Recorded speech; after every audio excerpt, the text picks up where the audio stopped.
নমস্কার বন্ধুরা, সহেলির রান্নাবান্নায় আপনাদের সবাইকে স্বাগত। আজকে নিয়ে চলে এসেছি সম্পূর্ণ নিরামিষ একটা বাঁধাকপির রেসিপি। সামনেই আসছে পুজো, আর যে কোনো অনুষ্ঠানে এই বাঁধাকপি ফুলকপি আমরা কিন্তু সবসময় ভোগ হিসেবে ব্যবহার করতে পারি।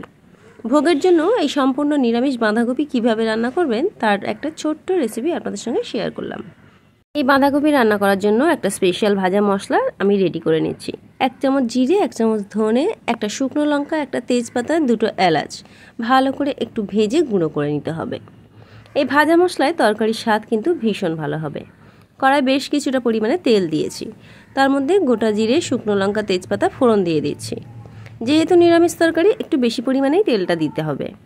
এবারে তেলটা বেশ 2 থেকে 3 সেকেন্ড গরম করে নিয়ে তারপরে ফোড়নটা ভাজা হয়ে গেলে এর মধ্যে বেশ বড় করে কেটে রাখা আলুগুলো দিয়ে দিচ্ছি। আলুগুলোকে বেশ লাল লাল করে ভেজে নিতে হবে, তাহলে দেখবেন আলু খুব তাড়াতাড়ি সিদ্ধ হয়ে যাবে।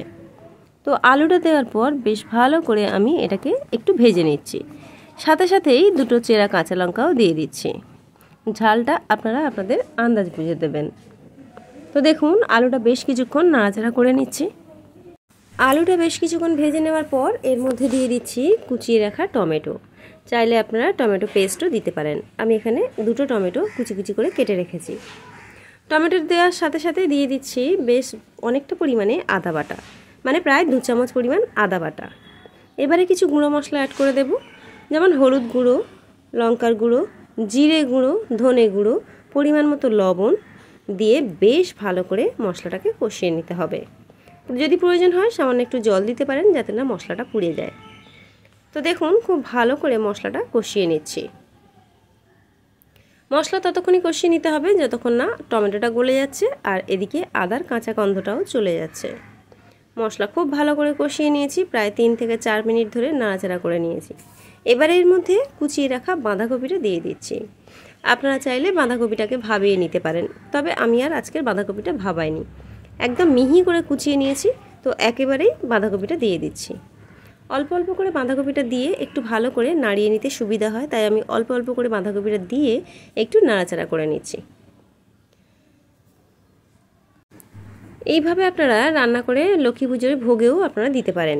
তবে আজকের আমি মটরশুঁটিটা কিন্তু অ্যাড করছি না, যেহেতু এখন বাজারে মটরশুঁটি ওঠেনি। তো দেখুন বাঁধাকপিটা খুব ভালো করে নাড়াচাড়া করে নিচ্ছি।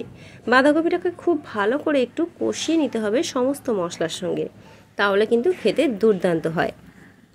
এই সম্পূর্ণ নিরামিষ রেসিপিটা এইভাবে বাড়িতে একবার বানানোর অনুরোধ রইল। সত্যি বলছি খেতে দুর্দান্ত লাগবে। তো দেখুন বাঁধাকপিটা খুব ভালো করে নাড়াচাড়া করে নিচ্ছি। এই নিরামিষ বাঁধাকপিটা আপনারা ভাত, রুটি, লুচি, পরোটা যে কোনো কিছুর সঙ্গে খুব আনন্দের সাথে খেতে পারবেন। তো দেখুন বেশ ভালো করে বাঁধাকপিটা কষিয়ে নিচ্ছি। তবে আজকের আমি বাঁধাকপিতে কোনো রকম জল অ্যাড করব না। দেখবেন বাঁধাকপি কষতে কষতে অনেকখানি জল বেরিয়ে যাবে। তো দেখছেন এবারে যে ভাজা মশলাটা করে রেখেছিলাম সেই ভাজা মশলা আমি 2 চামচ দিয়ে দিচ্ছি। দিয়ে একটু 5 থেকে 7 মিনিটের জন্য ঢাকা দিয়ে রেখে দেব। 7 মিনিট পর আমি ঢাকাটা খুলে দিয়েছি। এবারে খুব ভালো করে ওই মশলাটা আর সমস্ত বাঁধাকপি ভালো করে কষিয়ে নেব। দেখুন কতটা জল বেরিয়েছে, আমি কিন্তু একটু জল ব্যবহার করিনি। এই জলেই কিন্তু বাঁধাকপিটা সম্পূর্ণ সিদ্ধ হয়ে যাবে। তো এবারে খুব ভালো করে বাঁধাকপিটাকে কষিয়ে নেব। যতক্ষণ না জলটা সম্পূর্ণ শুকনো হচ্ছে ততক্ষণই কিন্তু এটাকে ভালো করে নাড়াচাড়া করতে হবে। দেখছেন কতটা জল বেরিয়েছে। তো এই জলেই আলু, বাঁধাকপি সবটাই খুব সুন্দরভাবে সিদ্ধ হয়ে যাবে। ভালো করে নাড়াচাড়া করে দেওয়ার পর আমি আবারও বেশ কিছুক্ষণ একটু ঢাকা দিয়ে রেখে দিচ্ছি। যারা নতুন দেখছেন তাদের কাছে আমার অনুরোধ রইল আমার এই চ্যানেলটিকে একটু সাবস্ক্রাইব করে নেওয়ার জন্য। আর যারা সাবস্ক্রাইব করে দিয়েছেন তাদেরকে তো অসংখ্য ধন্যবাদ জানাচ্ছি। নিত্য নতুন রেসিপি দেখার জন্য আমার চ্যানেলটিকে কিন্তু আজই সাবস্ক্রাইব করে নেবেন। তো দেখুন বাঁধাকপি আমি ঢাকাটা খুলে দিয়েছি। এবারে উপর থেকে 1 চামচ চিনি ছড়িয়ে দিলাম। যেহেতু নিরামিষ তরকারি একটু মিষ্টি মিষ্টি হলে খেতে ভীষণ ভালো লাগবে। দিয়ে দিলাম 1 চামচ পরিমাণ ঘি। নিরামিষ তরকারি মানেই ঘি, গরম মশলা এগুলোর একটা খুব সুন্দর কম্বিনেশন হয়, যাতে খেতে ভীষণ ভালো লাগে। আলু দেখলেন মোটামুটি সিদ্ধ হয়ে গেছে। তো এখনও অনেকটা পরিমাণেই জল রয়েছে।